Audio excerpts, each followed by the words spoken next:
Gracias por permanecer en sintonía con este programa. Ya está con nosotros el licenciado Ricardo Fortuna, coordinador del proyecto Más Democracia. Así es. Y también aspirante a la senaduría por el Distrito Nacional. Buenas noches. Buenas noches, placer para mí estar con ustedes por acá, presto a revisar los temas que entiendan ustedes son de interés. En primer lugar, antes de adentrarnos en el tema de sus aspiraciones a la senaduría del distrito, quisiera saber que nos describa qué es el proyecto Más Democracia, porque yo lo estaba confundiendo y se lo comentaba fuera del aire con otro proyecto de Nueva Democracia. Me gustaría que nos dé algunos tips sobre este proyecto. Excelente, porque eso me va a permitir contextualizar lo que podamos desarrollar con el tema de cómo hemos venido trabajando en el tema de esta plataforma, que surgió a lo interno del PLD, fundada por Melanio Paredes, que fue el primer coordinador,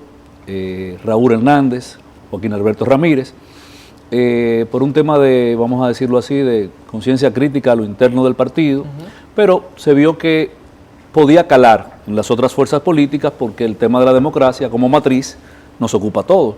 Y lo que ellos pedían en su momento era un tema de una democracia participativa dentro de los partidos, que las decisiones fuesen más de consenso, que realmente el tema de la inclusión estuviese presente. Entonces empezaron a hacer un periplo por los partidos políticos y a pedir la acreditación de dirigentes de algún nivel de decisión dentro de esos partidos.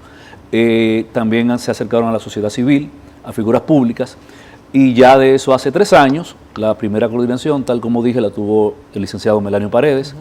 Luego vino Raúl Hernández y ahora la tengo yo en calidad de coordinador nacional. Es una plataforma que convoca a que revisemos lo que es la matriz de la democracia como el eje principal con el tema del accionar político y de ver el residual, si tan positivo o tan negativo que pueda ser.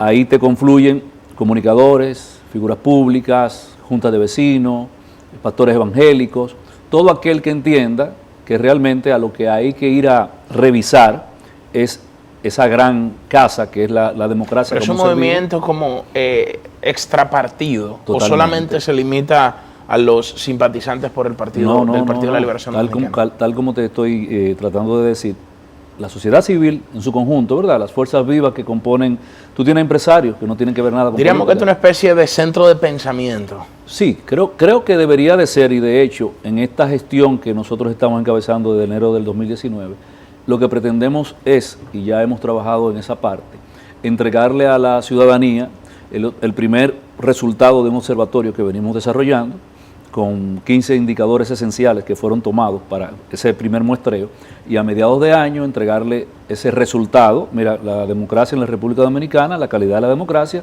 es esta. Interesante. Pero, bueno, y aquí surge la pregunta de dónde confluye entonces el Ricardo Fortuna político y la plataforma Más Democracia como un instrumento que le serviría para amparar su proyecto hacia la senaduría del distrito. No, nada que ver. Nada que ver. Claro, entonces, para que quede claro, quizás muchos amigos y amigas estarán pensando, bueno, pues cuando hablamos de Más Democracia no debemos vincularlo con su proyecto político. Esto es otro tema. Entonces, Más Democracia, retornando acá para cerrar esta parte, surge dentro del Partido de Liberación Dominicana. Conozco bastante bien a don Melanio, también a Raúl y bueno. Saludos para el doctor Melanio saludos Paredes. También para el doctor Joaquín, que inclusive Joaquín Alberto Ramírez fue hasta vecino nuestro hace unos años. Y los conozco bien a todos y saludos para ellos. Pero ese sentimiento, yo digo que pudiera hasta decirse que fue un sentimiento de rebeldía ante el status quo del Partido de la Liberación Dominicana, ¿cómo se proyecta para la sociedad en sentido general? Por ejemplo, ¿cómo llega Ricardo Fortuna a Más Democracia? Tal como les decía, la experiencia fue extrapolada a los otros partidos del sistema, ¿verdad? A todos. Se le hizo la solicitud de que acreditaran luego de las elecciones del 16 y esa crisis que se produjo con el tema de ver lo que la gente entendía en su momento era quizás de los peligros más grandes de la democracia. Mucha gente acuñó esos clichés y al final son estadios normales que pasan en la democracia cuando alguien pierde y alguien gana. Entonces, en ese proceso, hablando del 16, estamos en el 19, surge la intención de llevar más allá de la casa de donde nació, visitar a los partidos reformistas social cristiano, el PQDC, el PRCD, el PRD, y acreditaron personas, dirigentes de algún nivel de importancia, entre ellos yo, por el tema del PQD en su momento, como vicepresidente del partido, a la sazón me acreditó como como representante del PQDC dentro de la estructura de Más Democracia. ¿Qué pasa? Al ser una entidad que, tal como decía Julio, es abierta, más que los partidos, es abierta a la sociedad civil, al yo salir del partido, que es un elemento que quizás se viene manejando hace 2 semanas, yo puedo seguir en el movimiento, en la plataforma Más Democracia, porque realmente no es excluyente del tema, solamente para el tema de los partidos políticos. Y tal como te decía, tú tienes comunicadores que son de líneas de pensamiento muy distintas y confluyen. Mira, antes de adentrarnos al otro tema, quisiera brevemente primero conocer cuál es su concepción de la democracia, porque usted hablaba sobre la democracia participativa, y eso supone entonces que la democracia, hacer la transición hacia ese régimen político democrático, significa que la representativa está en crisis. Entonces me gustaría saber cuáles son esos indicadores que usted entiende que serían como los fundamentales para medir la salud de la democracia en la República Dominicana. Excelente pregunta. Mira, por ejemplo, la calidad de la democracia. Porque en estudios como Latino Barómetro, por ejemplo, veo que va descendiendo la cantidad de gente que simpatiza por el régimen democrático. Dice que no le importa si quien gobierna lo hace en un contexto de dictadura o de otras cosas. Y en países de instituciones más sólidas que el nuestro, porque también yo agregaría la pregunta de ¿en qué estado está en este momento la democracia dominicana? Porque no venimos de un alto estadio de institucionalidad democrática, todo lo contrario, vamos camino hacia fortalecer esta democracia representativa, pero al hablar ya de democracia participativa, estamos hablando de una transición hacia la cual la República Dominicana habría que preguntarse si tiene las instituciones para poder lograr eso. Mira, la República Dominicana se ha caracterizado por siempre llegar tarde a los procesos. La arritmia histórica que el profesor Nosotros tenemos ese mal, y ese mal nos ha costado bastante porque nos atrasa. Con el tema de la democracia por igual, esto que Más Democracia está tratando de hacer ahora debió de hacerse hace 15 o 20 años, para tú tener algún nivel de comparación con países del área, por ejemplo, cuando tú dices, bueno, la pregunta acertada que me haces, ¿qué tan bien estamos en la democracia? Es decir, la democracia siempre va a tener sus falencias porque no hay esa democracia perfecta, de democracia representativa, participativa, y hoy tú te fijas que hay un movimiento a una democracia ciudadana. Por eso el tema de la desafección de mucha gente con el tema de los partidos políticos te produjo una brecha llamada Marcha Verde. Marcha Verde, por eso yo te decía con el tema de que cuando alguien pierde y alguien gana, genera un parto de situaciones que al mismo tiempo lo va solapando. Marcha Verde hoy forma parte de la historia de lo que es la consecución de hitos históricos en el tema de la democracia, pero Marcha Verde como tal no tiene el efecto cuando salió en enero del 17. Perdió fuerza.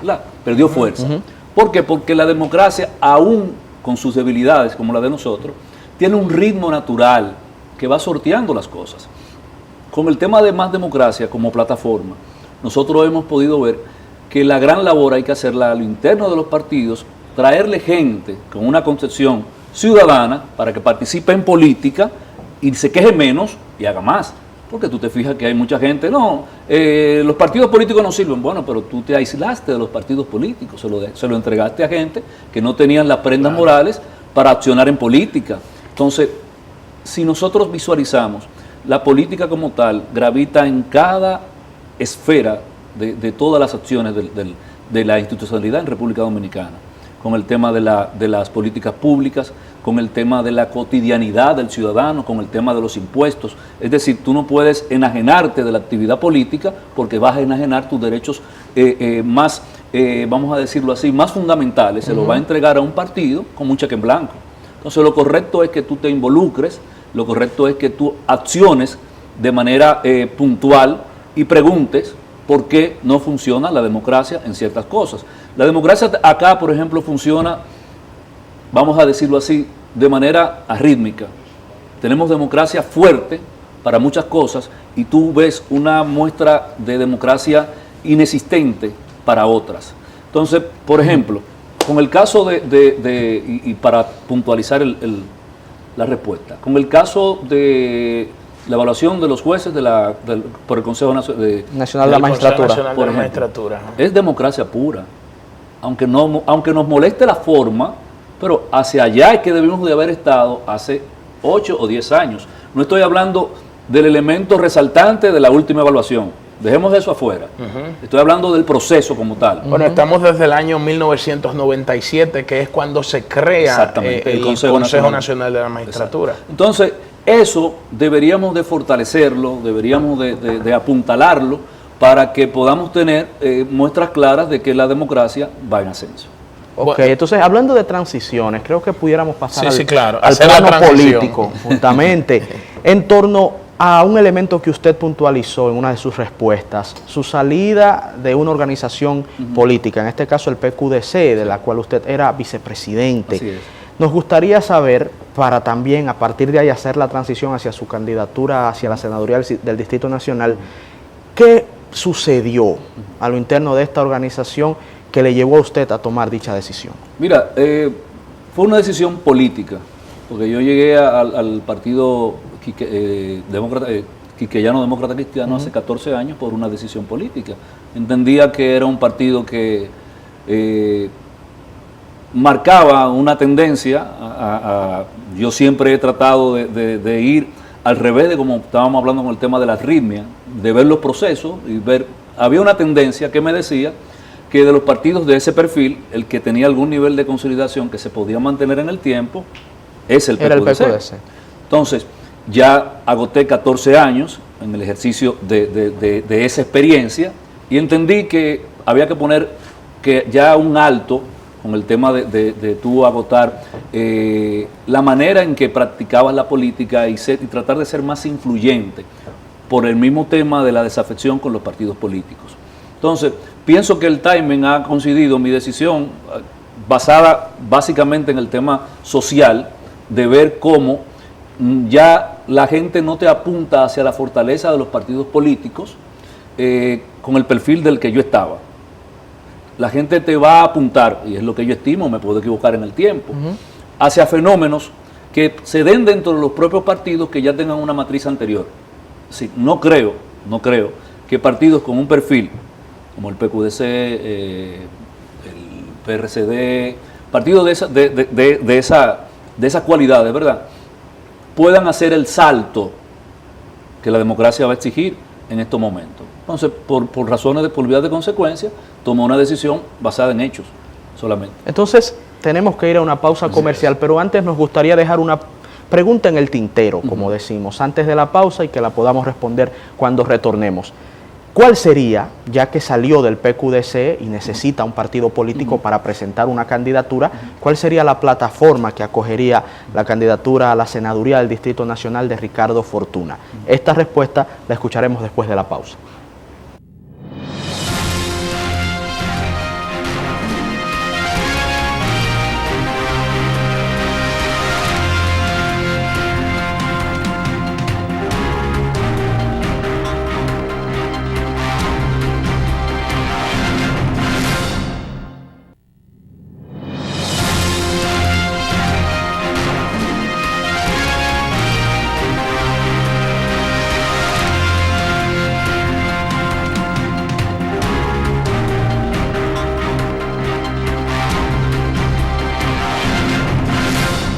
Continuamos nuestra conversación central de la noche de hoy con el licenciado Ricardo Fortuna, quien es coordinador general de la plataforma Más Democracia y candidato a la senaduría por el Distrito Nacional.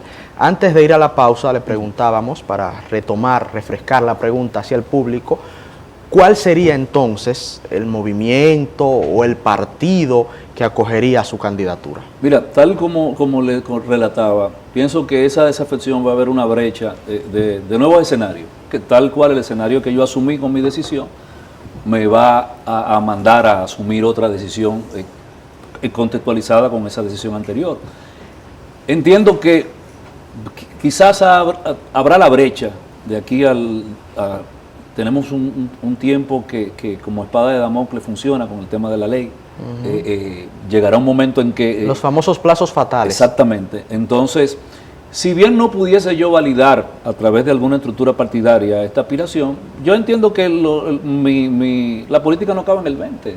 Sí, hay país más de ahí. Sí, esto no se termina. Hay gente que cree que sí, que la política se acaba. Pero no es así. Entonces yo pienso que quizás todo esfuerzo que vaya por tener un distrito mejor representado, más dinámico, yo lo voy a apoyar. Voy a ser coherente en esa parte. No voy a satanizar cualquier cosa que no comulgue conmigo. Y entiendo que hay de hecho algunos proyectos importantes que he conversado con ellos, lo estoy valorando y en su momento será, pero sí pienso que el perfil de eso debe de ser lo nuevo de que la gente está buscando, ya no tanto partidos, aún el partido es la correa legal, claro, y siempre lo seguirá haciendo. Y siempre lo seguirá haciendo, pero pienso que el partido que entienda que pueda aclimatar ese producto que está vendiendo al electorado, lo pueda aclimatar con lo que es el voto del ciudadano que está votándote ahora por gente, no tanto por partido. Ahora, pero yo veo, no sé, o sea, yo puedo inferir con el planteamiento suyo que usted se decanta por la elección, por las primarias abiertas dentro de los partidos, ¿verdad? Claro que sí. Totalmente, claro. Para permitirle a ese ciudadano que no forma parte formal de esas estructuras partidarias que pueda ejercer el derecho al voto. Muy bien, es lo que te digo del tema del partido que pueda hacer conciencia de eso, porque finalmente, ¿qué es lo que tenemos? Tenemos en ascenso una desafección acentuada del electorado con respecto a la relación, a la votación anterior, se entiende que puede ser más, porque ese nivel de encanto de los partidos políticos ha descendido severamente.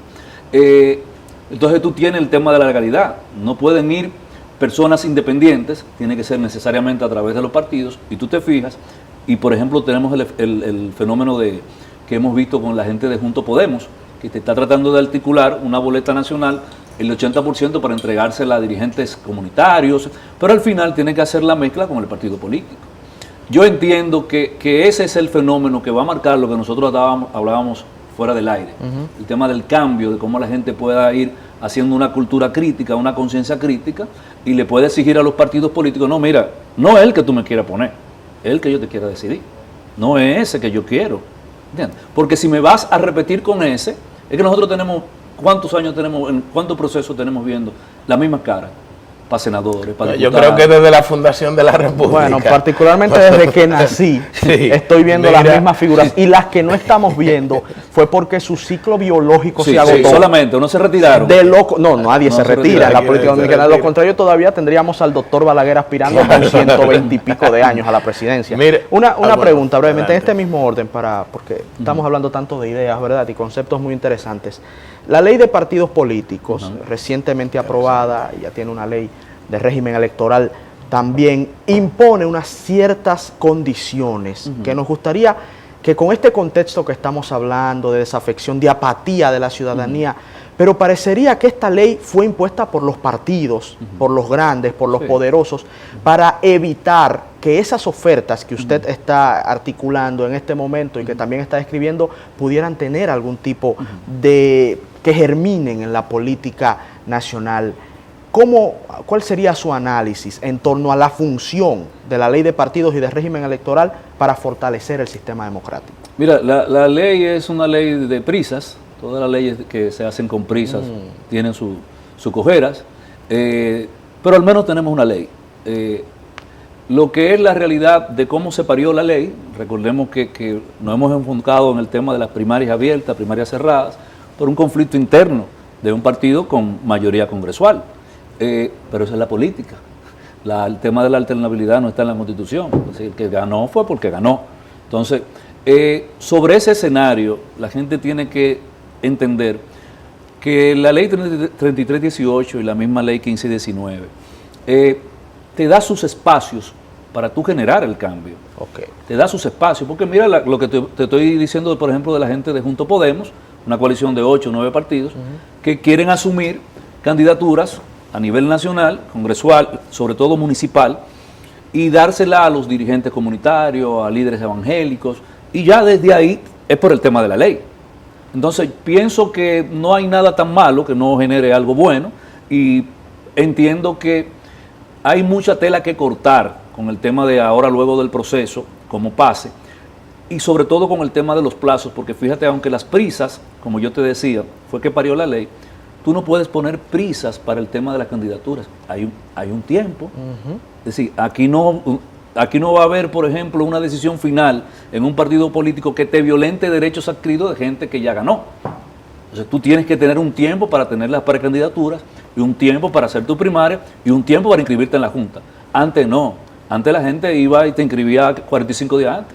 Entonces pienso que ha habido un avance en ese sentido. Mire, y desde el punto de vista legislativo, porque usted aspira a llegar al Congreso Nacional, ¿qué entiende cuáles iniciativas de ley pretende proponer? Mira, ¿o dónde entiende que se deben reformar algunas leyes? ¿Qué aporte le haría al país desde el punto de vista legislativo, desde el Congreso? Mira, si yo pienso, y por eso te decía ahorita, si puedo colaborar en lo que sea necesario para que el tema del avance, en este caso el distrito, porque no puedo ir más allá, mis ansias no, aunque me quieran, mis ansias me van a ubicar en ese contexto, mi aspiración está en el distrito, de hacer algún aporte con algún proyecto de ley que promueva la política pública con el tema del empleo, del primer empleo para los jóvenes cuando salen de la universidad. Y decía, y vuelvo y retomo, porque hasta que nosotros realmente no tomemos la matriz por la debilidad cierta que tiene, que es con el tema de los atrasos sociales que venimos evidenciando, hasta que tú no puedas arrastrar a esa juventud que te sale de una universidad, ¿verdad? Sin ningún tipo de certitud de un empleo, que quizás de 100, 7, 8 o 10 tú lo vas a tener colocados formalmente ya dentro de la rama que se especializaron, hasta que tú no arrastres la mayor parte de esa juventud y lo insertes en la sociedad productiva, tú no vas a tener una sociedad funcional.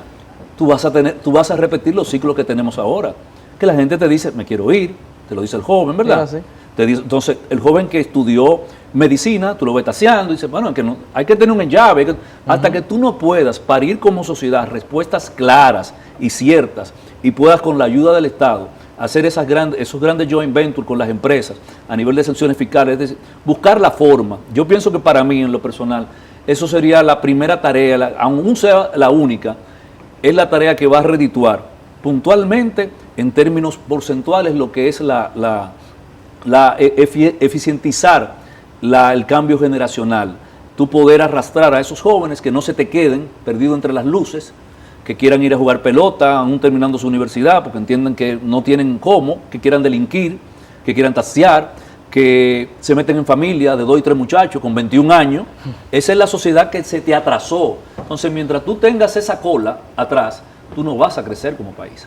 ¿Y aceptaría usted la oferta de algún partido emergente, ya que usted le está planteando a la ciudadanía su propia oferta de llegar a la senaduría? ¿Aceptaría a su vez alguna propuesta de un partido emergente para llevarlo en su boleta? Bueno, las uvas no se maduran por pique, vamos a esperar su tiempo.